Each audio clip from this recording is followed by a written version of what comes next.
존경하고 사랑하는 240만 대구 시민 여러분, 수성구 출신 문화복지위원회 김태원 의원입니다. 위드 코로나 시대를 맞아 방역수칙과 사회적 거리 두기를 실천하며 지역의 발전을 위해 힘쓰시는 모든 대구 시민께 감사드립니다. 아울러 저와 함께 대구 시민을 위해 아낌없는 노력을 다해 주신 의장님과 동료 의원, 공무원 여러분께도 감사드립니다. 지난 4년간 의정 활동을 하면서 제가 여러분께 말이나 생각이나 행동으로 상처와 고통을 주었다면 부디 용서 바랍니다. 미안합니다. 용서하세요. 고맙습니다. 사랑합니다. 오늘 본의원은 2020년 10월 대구시립예술단 정상화를 위한 시정질문 후에 지난 2년간 어떠한 변화가 있었는지 살펴보고 시립예술단의 공공성 강화 및 시민들의 문화향유 정대를 위한 방향성을 제시하고자 합니다. 앞서 말씀드린 바와 같이 본의원은 2020년 10월 대구시립예술단의 높은 인건비 비중, 총예산의 90%, 비정상적인 근무 형태, 출근하지 않고 출근 확인, 과다한 외부 강의와 개인 활동 등의 문제점을 지적하고 시립예술단 정상화를 위한 중장기 발전 계획 및 조직 진단이 필요함을 강조하였습니다.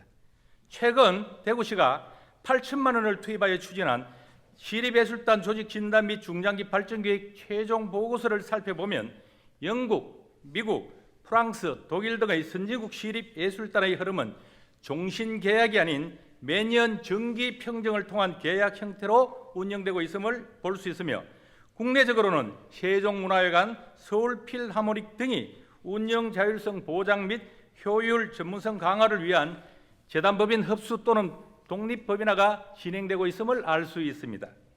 그리고 인력 구조를 보면 호봉제 상임단원 299명 중 95%를 차지하는 285명이 고연차, 고연령으로 구성되어 신진예술인 영입이 매우 곤란하며 장기적으로 인건비 부담이 가중되므로 안정적인 공연 및 제대로 된 대구시 문화예술 정책을 실현하기 위해서는 현재의 정원에서 62명을 축소하여야 한다고 적시하고 있습니다. 이를 종합해보면 시립예술단의 국내외적 흐름은 독립법인을 통한 전문성 자율성이 강화되어야 하며 과감한 예산 절감과 공공성을 강화하는 변화가 필요합니다.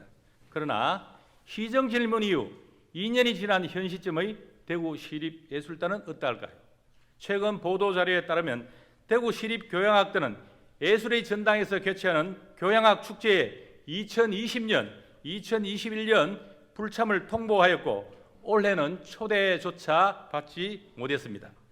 대구시향은 2021년 교향악 축제의 개막 공연을 담당하게 되었는데 공연 3주 전에 주최 측인 예술의 전당에 내부 사정을 이유로 불참 의사를 통보하며 대구의 문화적 위상을 대외에 알릴 기회를 놓쳤습니다. 최근에는 대구국제 오페라 축제의 일환으로 광주 공연을 제안받았는데 1인당 30만 원의 공연 수당이 적다는 이유로 거절한 것이 언론에 보도되었습니다. 지역예술계는 이러한 상황을 두고 대구시향과 시립예술단이 오래전부터 어렵거나 불편한 공연을 회피하는 일이 고초가 되었으며 그 이후로 시립활동이 자신들의 개인적 강의 및 공연에 영향이 가지 않도록 하기 위해서라고 이야기하고 있습니다. 최근까지도 외부 강의를 신고하지 않고 출강하는 사태가 빈번한 것을 볼 때 지역 예술계의 의견이 틀린 것은 아닌 것 같습니다. 대구 시립예술단은 변화해야 합니다. 지금의 상태를 지속한다면 시민들의 관심에서 점점 멀어질 것이며 시민을 위한 공익적 활동 정대가 아닌 인건비만 확대될 것입니다. 본회의는 이러한 상황을 종합하여 다음의 세 가지를 제안합니다. 첫째, 콘서트 하우스에 상주하고 있는 시립교향악단과 합창단을 오페라 하우스로 상주시키고 새롭게 조직할 것을 제안합니다. 이는 교향악단과 합창단의 공공성 강화 및 제장극장인 오페라 하우스의 기능을 향상시키는 결과를 가져올 것입니다. 둘째, 시립예술단의 공익적 가치를 더 높일 전문가 TF팀을 구성하고 시대의 흐름을 반영한 과감한 혁신을 추진해야 합니다. 셋째, 도시의 문화위상 정립을 위한 시립예술단 독립법인화를 검토해야 합니다. 이는 시의 중장기 계획에서도 도출된 것으로 선진 시립예술단 운영의 기반이 될 것입니다. 대구는 유네스코 음악 창의 도시입니다. 대구 시립예술단은 문화도시 대구의 얼굴로 국내외의 문화적 위상을 홍보하는 일과 시민의 문화 자긍심을 높이는 일에 앞장서야 합니다. 이를 위해 과감하게 시민의 눈높이에 맞게 변화를 수용해야 합니다. 끝으로 지난 8년간 대구 발전을 위해 힘써주신 권영진 시장님께 감사를 드리며 이만 본 의원의 5분 자유 발언을 마치도록 하겠습니다. 경청해 주셔서 감사합니다.